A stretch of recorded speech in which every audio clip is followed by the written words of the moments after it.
એ information માટે બન્યું છે, આ કોમ્યુનિકેશન માટે નથી બન્યું. કોમ્યુનિકેશન માટે ફોન છે. And there is a difference between information and communication. માહિતી અને સંચાર વચ્ચે ભેદ છે, એટલે માહિતી અને સંચાર ખાતું કહેવાય. હું રાત્રે 9 વાગે ઘરે પહોંચીશ. હું રાજકોટ પહોંચી ગયો છું, મારી ફ્લાઇટ લેન્ડ થઈ ગઈ છે. આ ઇન્ફોર્મેશન છે. તે મને કેમ આવું કીધું, એ કોમ્યુનિકેશન છે. તો એ કોમ્યુનિકેશન જો તમે વોટ્સએપમાં કરવા જશો તો સદંતર નિષ્ફળ જશો. એનું કારણ એ છે કે મોટાભાગનો હ્યુમન જે વાર્તાલાપ થાય, ઇન્ટરેક્શન થાય છે, એ મોટાભાગે હાવભાવથી થાય છે, બોડી લેંગ્વેજથી થાય છે, આંખોથી થાય છે, ટોનથી થાય છે. ખાલી ટેક્સ્ટથી નથી થતું. ખાલી ટેક્સ્ચ્યુઅલ કોન્ટેક્સ્ટનું કંઈ મહત્વ જ નથી. અને એટલે જ જ્યારે વાઈફ તમને મેસેજમાં એવું લે કરો જે કરવું હોય, તો રાજી નહીં થતા. કારણ કે ખરેખર જ્યારે રૂબરૂમાં કહે ત્યારે તમને ખબર છે કે કરો જે કરવું મતલબ નથી કરવાનું. આ તો એનો અર્થ કંઈક અલગ નીકળતો હોય. સો કોમ્યુનિકેશન એ રીતે ન થાય ટેક્સ્ટમાં. આપણે એમ ન કહી શકીએ કે ત્યાં તો એવું લખ્યું હતું ને કરો જે કરવું હોય.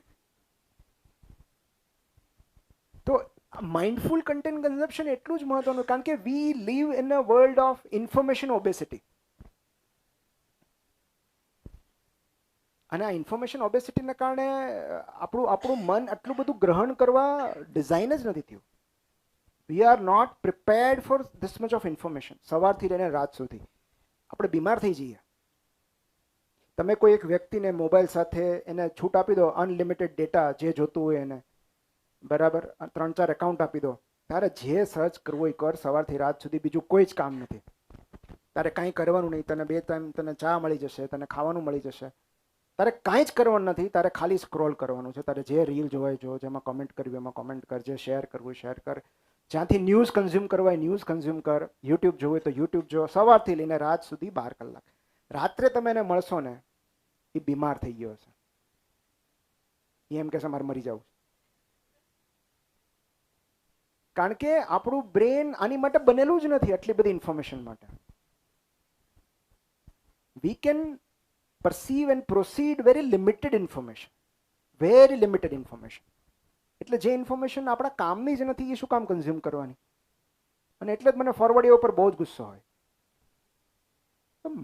મને નક્કી કરવા દે ને કયું મારે કન્ઝ્યુમ કરવાનું. Why you are forwarding it to me? તને ગમે તારી પાસે રાખ.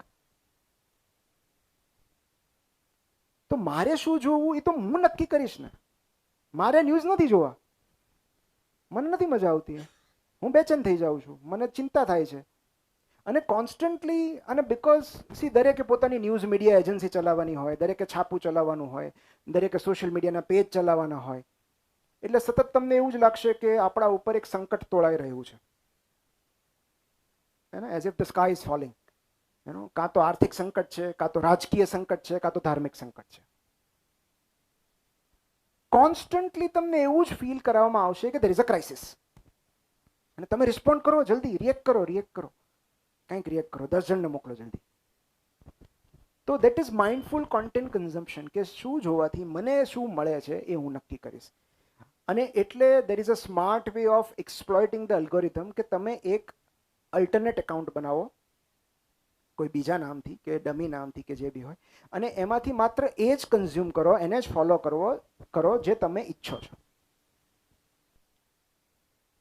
That is exploiting the algorithm. અને તમે તમારા કરંટ એકાઉન્ટમાંથી કરી શકો કે તમે જે ફોટોને લાઇક કરશો, તમે જે રીલને લાઇક કરશો, ઇન્સ્ટાગ્રામ તમને એ જ બતાવ્યા કરશે.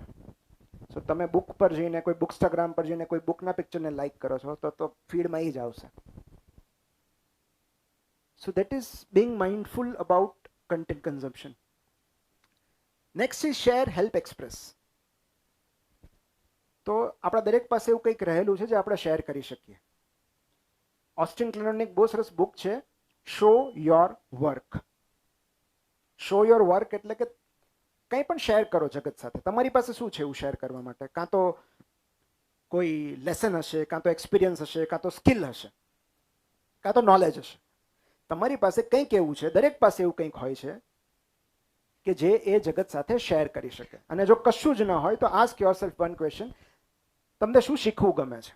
તમને જે શીખવું ગમતું હોય એ તમે લોકો સાથે શેર કરો. તમારા ફેલિયર્સ શેર કરો, તમારી લર્નિંગ પ્રોસેસ શેર કરો, તમારા એડવેન્ચર્સ શેર કરો, તમારા અનુભવો શેર કરો, whatever, share with the world. કારણ કે જેવું તમે કશુંક શેર કરવાની શરૂઆત કરો છો, તમારો સેલ્ફ એસ્ટીમ વધવા લાગે છે. આ શિક્ષકો કેટલા મોજમાં હોય છે.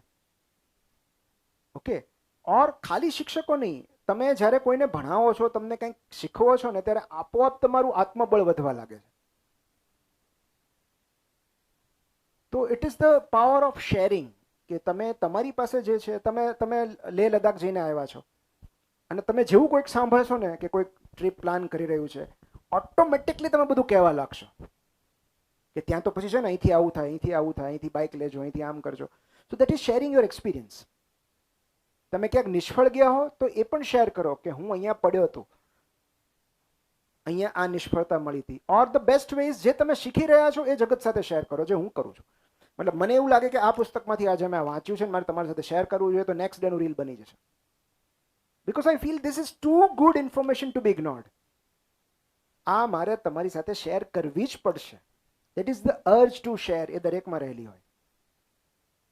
કોઈકની પાસે બિઝનેસ આઈડિયાઝ હોય, કોઈકની પાસે મ્યુઝિકનું નોલેજ હોય, કોઈની પાસે શેર બજારનું નોલેજ હોય, ઘણું બધું. મતલબ દરેક પાસે કંઈક કંઈક છે ને. કોઈકની પાસે કુકિંગનું હોય છે, રેસિપીઝનું હોય છે, દરેક પાસે કંઈક હોય છે. તો share it with the world. અને તમારી નીશ બનાવો અને તમારું ઓડિયન્સ ધીરે ધીરે એમાં આવતું જશે. Second is help someone. You know, that is the best way to lift your self esteem. જ્યારે તમે કોઈને મદદ કરો છો ત્યારે તમે આપોઆપ તમારું સ્વમાન બેઠું કરો છો.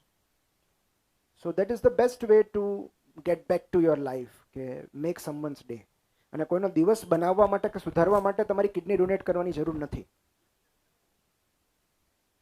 કે તમારે બધું બેંક બેલેન્સ જેટલું છે એ આપી દો, એવું નથી. તમે ખાલી એક સ્માઇલ આપી દો તો એનો દિવસ સુધરી જશે. એક જેન્યુઇન કોમ્પ્લિમેન્ટ આપો કે આજે ફ્રેશ લાગો છો, આજે સરસ લાગો છો.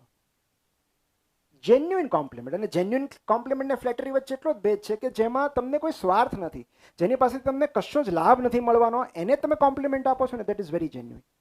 કોઈ પણ પ્રકારના વ્યક્તિગત લાભ વગર. ચોકીદારને તમે કહો ને કે આ પાર્કિંગ સરસ કરાવ્યું છે, એ રાજી થઈ જશે. હવે એની પાસે તમને શું મળવાનું છે? તો અને કારણ કે જ્યારે તમે કોઈને પોતાની જાત વિશે સારું ફીલ કરવામાં મદદ કરો છો ને, ત્યારે તમે આપોઆપ જાત વિશે સારું ફીલ કરવા લાગો છો. The best thing is be someone's audience, be a listener. પછી શું થયું કે હું બેઠો છું, ચાલ હું સાંભળું છું, કે મને. અને જેવું તમને વાત કહેવાની શરૂઆત કરશે ને, તમે સાંભળતા જશો એક્ટિવલી, તો એને બહુ સારું ફીલ થશે. અને સાથે સાથે તમને પણ સારું ફીલ થશે. તો દરેક વખતે કંઈક આપીને હેલ્પ થાય એવું જરૂર નથી. આજના યુગમાં તો સાંભળીને હેલ્પ થાય છે. બી એન એક્ટિવ. કારણ કે શ્રોતા જ નથી, બધાને બોલવું છે. All are speakers. અને એમાં તો એટલાક તો સુપર મોટિવેશનલ સ્પીકર્સ છે. તો એ તો મોટિવેશન તો સૌથી મોટી હિંસા છે actually. The right word is education. પણ આપણે ત્યાં એજ્યુકેશનની એટલી બધી તંગી છે કે જે મળે એ મોટિવેશન જ લાગે. તમે નિશાળે શિક્ષણ મેળવવા જતા કે મોટિવેશન મેળવવા જતા? તો બધાને મોટિવેશન ન કહેવાય. This is education, right? So help. And last is express. આ બહુ જરૂરી છે. કારણ કે આ એડિથ ઇગર છે. હવે આનું મહત્વ એ છે કે આ એ લેડી છે જેણે ઓશવિટ્સ કેમ્પ સર્વાઈવ કર્યો હતો. ઓશવિટ્સ કોન્સન્ટ્રેશન કેમ્પ. બીજા વિશ્વયુદ્ધ દરમિયાન નાઝી લોકોએ જ્યારે બધાને કબજે કરી લીધા અને બંદી બનાવી લીધા અને ખૂબ યાતનામાંથી પસાર થવું પડ્યું 2 વર્ષ 3 વર્ષ સુધી, ત્યારે જુલમ વચ્ચે, અત્યાચાર વચ્ચે, ગુલામી વચ્ચે તેઓ અડગ રહ્યા, ટકી રહ્યા. અને પછી જે વિક્ટર ફ્રેન્કલની વાત આપણે સાંભળી છે, મેન સર્ચ ફોર મિનિંગ પુસ્તકમાં, એવી જ રીતે આ એડિથ ઇગર છે. અને એડિથ ઇગરે એમનું એક પુસ્તક લખ્યું 92 વર્ષની ઉંમરે, જેનું નામ છે ધ ગિફ્ટ. એ એ પુસ્તક બહુ સરસ છે. પણ એમનું એક બહુ કોટ મને બહુ ગમે છે, સરસ કોટ છે કે the opposite of depression is expression. તમે એક્સપ્રેસ કરો. Okay, because what comes out of you doesn't make you sick, what stays in there does. હા જી, માઇક આપો ને. હા, માઇક એક આગળ રાખી મૂકો ને, આપણે પછી ક્વેશ્ચન આન્સર વખતે તો કરીએ પણ